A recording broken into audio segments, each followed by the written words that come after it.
Hi there, Paul Cashmere with today's music news from Undercover.com.au.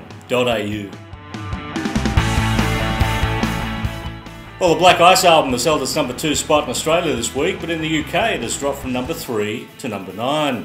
In the third full week on sale in Australia, AC/DC sold a further 22,950 units, and that brings the tally to 147,157 sales. That takes it past the 2 times platinum sales benchmark of 140,000. Well, it's great to see the original Angels back together again. Doc Neeson on vocals, the Brewster brothers, Rick and John on guitar, Chris Bailey on bass, and Buzz Bidstrup on drums. This is the band we never thought we'd ever see again. A legal battle has been brewing between Neeson and the Brewster brothers and wasted a lot of time over the last 7 years. It's great to see the Angels back together again.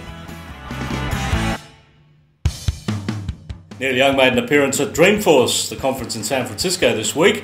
However, the real star of the show wasn't Neil, it was LinkVolt, the 1959 Lincoln Continental Mark IV convertible that Young has been converting into a hybrid with the crack team of Jonathan Goodwin, Yuli Kruger, L.A. Johnson, Elliot Roberts and Will Mitchell.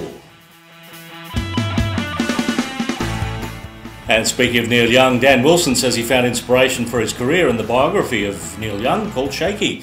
In an interview with Undercover's Tim Cashmere, Dan said, "I thought it was a wonderful book as a drama, just as a book, but it was also insightful about his motivations.